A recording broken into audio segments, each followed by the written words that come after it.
자, 안녕하세요. 오늘은 제가 준비한 것에 대한 두 번째 시간입니다. 제가 저번 시간에 말씀드린 것을 요약해서 다시 말씀을 드리겠습니다. 조금은 여러분이 이걸 보실 때 필기구를 가지시고 좀 메모를 하시는 게 좋을 겁니다. 제일 처음에 준비하면서 제가 한 것이 제 자신을 분석한 것, 소크라테스가 말한 너 자신을 알라, 그 다음에 광범위한 자료조사, 자격증과 관련된 것들, 그 다음에 진로 구상 및 설정, 그 다음에 그 설정에 따른 도달하기 위해서의 문제점, 어려움, 장애 요인이 뭔지 분석을 했습니다.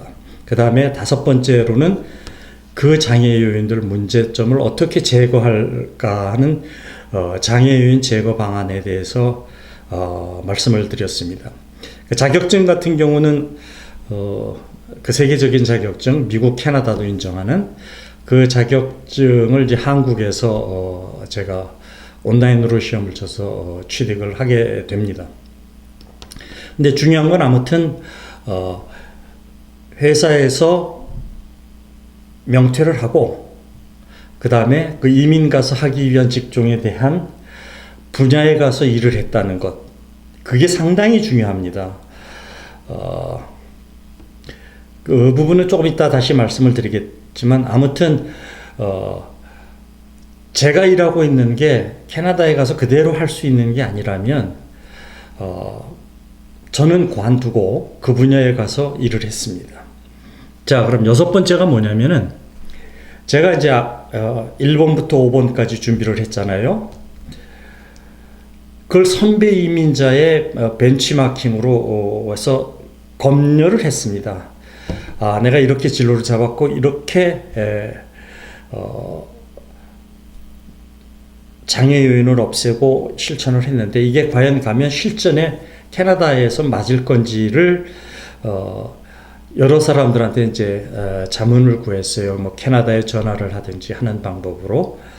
그래서 그런 과정에 이제 제가 이제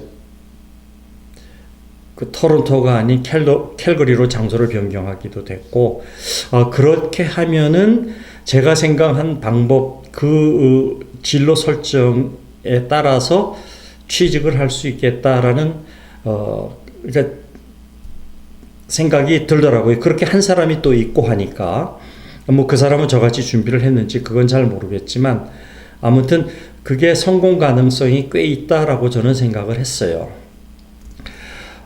그래서 여섯 번째로는 선배 이민자의 벤치마킹을 해서 내 계획이 실현 가능한 건지를 점검을 하시는 게 좋습니다. 그 다음에 이제 그게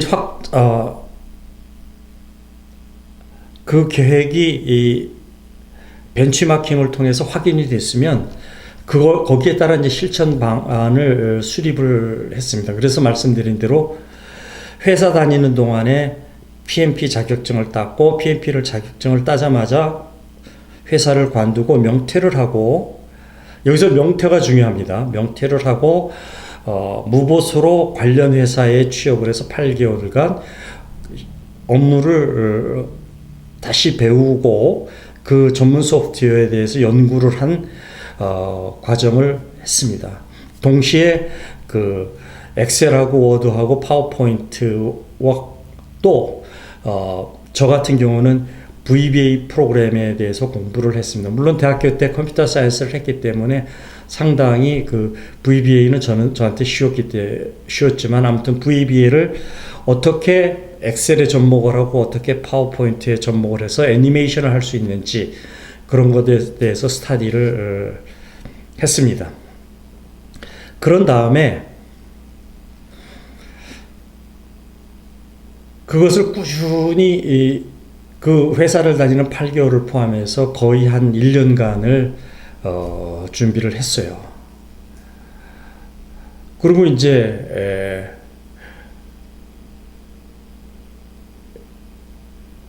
모든 것이 다 됐으니까 이제 캐나다로 오게 됩니다. 가족들하고 같이 이제 이민 비행기를 타고 캘거리에 도착을 했어요. 캘거리에 도착해서 이제 정착을 해야 되니까 홈스테이 집에서 이제 정착을 하고 이삿짐은 오고 있는 중이니까 아이 학교 보내고 뭐 이런 것 등등을 은행 처리하고 나서 그 홈스테이 하는 집에서 이제 제가 이력서를 레주메를 내게 됩니다. 근데 이제 홈스테이 하는 집이 한국 사람이었는데 이 사람이 이제 제 계획을 듣더니 코웃음을 치더라고요. 몇몇 한인 사람들을 만났는데 뭐 취업하는 게 그렇게 쉽냐, 하늘의 별 따기인데 참 희한한 사람 왔다. 누구나 다 도착하면 다 취업할 거라고 생각을 하는데 뭐 끝내는 다 비즈니스를 한다더라 하는 그런 비아냥 섞인 얘기들을 많이 들었어요. 그래서 한 일주일은 정착 준비를 하고, 그래서 일주일 만에 제가 이제 레주메를 영어로 만들어서 냈습니다. 이 영어 레주메는 캐나다식 영어 레주메가 아닌 한국식 영어 레주메예요. 그러니까 캐나다식에 맞지를 않죠. 캐나다 레주메는 아주 디테일하게 장황하게 쓰는데 저는 이제 한국 레주메는 그렇지를 않으니까 간단하게 써서 냈는데, 아침에 레주메를 냈는데 오후에 전화가 왔어요. 4군데 회사를 냈는데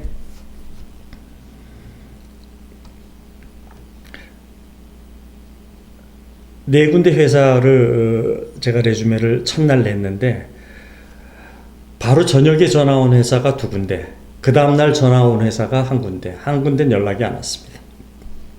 인터뷰를 하자고 왔어요. 근데 제가 냈던 4회사 중에 한 회사는 제가 꼭 들어가고 싶은 아주 유명한 회사였습니다. 한국에서도 널리 알려져 있는 그런 회사인데 거기서 연락이 왔어요. 인터뷰를 하자고. 그래가지고 이제 레주메를 보고 그 사람들이 인터뷰하자고 연락이 왔는데 제가 이제 난생 처음 인터뷰를 하는 거 아니에요, 영어로. 그런데 뭐 할 수가 있나요? 그래서 그 사람들한테 부탁을 했어요. 인터뷰를 3일 후에 하겠다. 그래서 가장 먼저 인터뷰를 한 회사를 잡은 게 이제 제가 들어가고 싶은 회사, 그 회사하고 3일 후에 인터뷰 약속을 잡고 그 3일 동안 인터뷰에서 나올 수 있는 문제를 300문제를 뽑았습니다. 인터넷에서 뽑아가지고 서치를 해서 뽑아서 그 답을 300개 답을 다 3일 동안에 외웠습니다. 그래가지고 3일 후에 인터뷰하러 갔어요. 갔는데 이제 나중에 알게 된 겁니다만은 이 회사들이 나한테 왜 인터뷰하자고 연락이 왔느냐, 그게 바로 자격증이었습니다. 그 사람들이 보기에 뭐야, 뭐 이력서도 캐나다 이력서에도 맞지도 않는데 이런 이력서가 나왔는데 일은 뭐 한 20-30년 했다고 잔뜩 써 있는데 무슨 일을 했는지도 잘 모르겠고, 근데 이 사람 PMP네? 그래? 그럼 한번 인터뷰 한번 해보자. 자격증이 거기서 통한 거예요. 그래서 이제 그 자격증을 보고 이 사람들이 인터뷰하자고 연락이 왔는데 그 인터뷰를 하면서 이제 그날 인터뷰 2사람이 들어왔습니다. 한 사람은 이제 나중에 저의 그 보스가 될 사람, 저를 하이어한 사람, 또 한 사람은 인사부, 휴먼 리소스에서 이제 들어왔는데, 휴먼 릴레이션에서 들어왔는데, 한 3시간을 인터뷰를 했습니다. 영어로. 정신없이 물어보더라고요. 그런데 제가 300문제를 외웠다고 했지 않습니까? 그 300문제 중에서 꽤 많은 문제를 거기서 묻더라고요. 그런데 제가 아무리 한국 사람 중에서 뭐 해외 지사도 근무하고 해외에서 근무를 하고 뭐 20-30년 동안 업무를 하면서 영어로만 일을 했어도 저의 영어는 돈을 쓰는 영어지 돈을 버는 영어가 아니에요. 그러니까 네이티브 잉글리시가 아니라는 얘기죠. 그러니까 영어가 달라요. 쭉 물었던 것 중에 많은 부분이 이제 거기서 나왔는데 그 외웠던 대로 이제 답을 했죠. 그건 일반적인 것이고 전문적인 것을 묻는데 제가 아까 그 전문 프로그램 회사에 들어가서 뭘 분석했다 그랬죠. 현업으로 적용할 때 가장 어려운 것, 잘 안 되는 것이 무엇인가라는 한 10가지를 제가 뽑아가지고 준비를 했다 그랬죠. 근데 그 중에서 이 사람이 4개를 물어보는 거예요. 근데 나중에 알게 된 건데 이 4개가 지금 문제가 되고 있어요. 해결할 수 있는 방안이 없는 거예요. 그런데 영어도 잘 못하는 놈이 그 사람들이 탁 들으면 알죠. 그 사람들은 네이티브 잉글리시인데 그 사람들이 탁 들으니까 영어는 잘 못하고 발음도 이상하고 문법도 이상한데 이 친구가 키를 얘기하고 있는 거예요. 자기가 못하고 있는 것. 나를 하이어할 그 매니저가 그걸 못 풀고 지금 상당히 문제가 돼가지고 골치를 썩이고 있는데 난생 처음 나타난 사람이 노란 동양인이 그것에 대해서 쭉쭉쭉쭉 얘기를 한단 말이에요. 영어도 잘 못하지만. 그런데 얘가 더군다나 자격증을 갖고 있어. 자기가 갖고 있지도 못한 자격증을 얘가 갖고 있어. 그러면 여러분 같으면 어떡하시겠습니까? 그러니까 한 3시간 정도 쭉 인터뷰를 하고 그 자기가 지금 제일 문제가 업무에서 문제가 되고 있는 것을 다 키를 잡아서 풀 수 있다고 하고 방안을 얘기를 하니까 그 사람이 나중에 이렇게 얘기를 하더라고요. 너 어디다 이제 왔니? 그래서 제가 웃으면서 그랬어요. 나 지금 캘거리에 도착한 지가 이제 열흘 됐어. 딱 열흘 됐거든요. 열흘 됐어. 나 이거 처음 인터뷰하는 거야. 그랬더니 막 웃더라고요. 그러면서 나보고 이제 하는 얘기가 그때부터는 분위기가 좋아지는 거예요. 나보고 하는 얘기가 너 언제부터 근무할 수 있어? 이러더라고요. 그래서 내일부터 할 수 있지. 이렇게 얘기를 했습니다. 그랬더니 막 웃더라고요. 내일은 안 되고 너 레퍼런스 체크해야 되니까 네가 했던 그 해외 프로젝트에 이제 관련된 회사가 오스트레일리아에 있더라고요. 그 오스트리아에 제가 이제 한국에서 프로젝트 매니저였으니까 그 프로젝트 매니저에 대해서 너에 대해서 물어보겠다. 레퍼런스 체크를 하는 거예요. 그 호주의 그 회사에 전화를 해서 레퍼런스 체크를 하겠다 이러더라고요. 그래서 하시라고. 그러고 나서 이제 인사부 직원이 묻더라고요. 너 돈 봉급 얼마 갖고 싶어? 이러더라고요. 근데 제가 캐나다에서 일해 본 적도 없고 돈을 얼마 받아야 되는지도 모르겠고 어렴풋이 교포들한테 들은 얘기가 있는데 그 당시 받으면은 한 4만 불, 5만 불 되면 4천만 원, 5천만 원 연봉 되면 많이 받는다고 그러더라고요. 보통 그 정도를 취업한 사람들이 받고 있대요. 근데 저는 거기서 내가 지금 열흘 전에 도착한 사람이 내가 무슨 봉급을 알겠느냐, 모른다. 라고 이제 얘기를 했죠. 그랬더니 참 인사부 직원이 난감해 하더라고요. 그러더니 오케이, 그럼 알았다. 그러면 우리가 레퍼런스 체크하고 난 후에 너의 적정 봉급을 알아서 통보해 주겠다. 라고 얘기를 하더라고요. 그러고 나서 3일 후에 제가 잡 오퍼를 받았습니다. 그때 회사에서 저한테 주겠다고 한 봉급이 7,500만 원이었습니다. 제가 이제 그 당시 한국에서 받던 연봉이 4,500만 원이었습니다. 그렇게 해서 첫 인터뷰에 첫 잡을 구하게 됐습니다. 제가 이제 준비한 것에 대해서 빛을 발한 게 몇 가지가 있죠. 첫 번째, 해외에서 누구나 인정할 수 있는 자격증.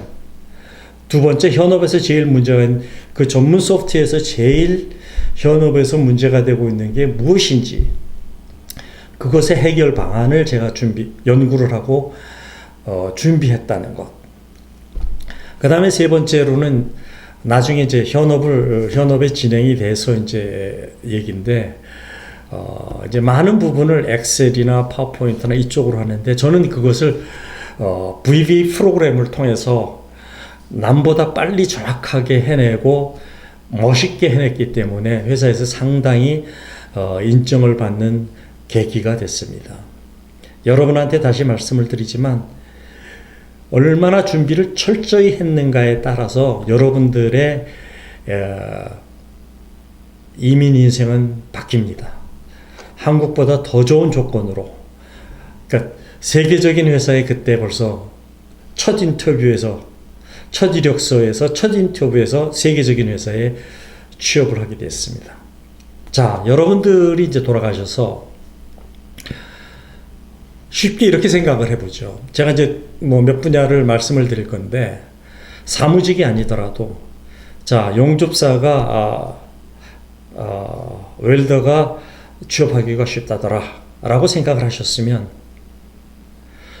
한국에서 폴리텍이나 이런 데 가셔서 용접을 배우세요. 그 다음에 그 폴리텍을 졸업하고 나서 용접하는 회사에 가서 한국에서 용접을 하시고, 한국 자격증을 따 가지고 캐나다에 오십시오. 한국에는 속성이 되지만 캐나다에는 속성이 없습니다. 그만큼 준비 기간이 길어진다는 거죠. 캐나다는. 예를 들면, 그 다음에 뭐 미용사도 마찬가지예요. 헤어 디자이너도. 여러분들이 헤어 디자이너를 하겠다? 그걸 왜 여기 도착해서 여기서 헤어 디자이너 공부를 합니까? 돈도 많이 들고 시간도 많이 들고 하면서 한국에서 헤어 디자인을 배우고 거기서 일을 한 후에 경력을 쌓고 자격증을 따고, 왜 한국 자격증을 따라고 하느냐? 영어도 잘 못하는데 한국말 자격증이라도 따야 여기 와서 자격증 따는 게 더 쉬워지지 않겠습니까? 한국에서 관련 일을 하시고 경력을 쌓고 도착을 하세요. 여기 와서 새롭게 출발하려고 하시지 마세요. 예를 들어서 또 목수, 카펜터를 한다고 생각을 해보세요. 마찬가지예요. 한국에서 목수에 관련된 일을 배우고 공부하고 경력을 어느 정도 쌓아가지고 와서 여기서 카펜터를 하십시오. 그러면 성공을 할 겁니다. 그렇게 이제 제가 말씀드리는 그 분야들은 언어가 그렇게 많이 필요한 분야가 아니에요.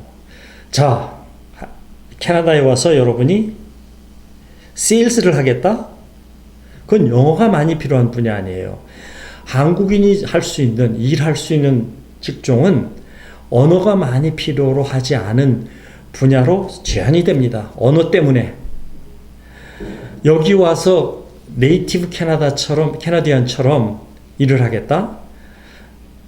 설사 잡을 잡아본들 오래 가지 못해요. 금방 잘려요. 왜냐하면 금방 미천이 들통나니까, 말이 안 되니까. 그래서 한국 사람들이 여기 와서 할 수 있는 것은 잡이 제한이 되어 있습니다. 한국 사람들이 머리는 좋아요. 그 다음에 손이 섬세해요. 근데 말이 안 돼요.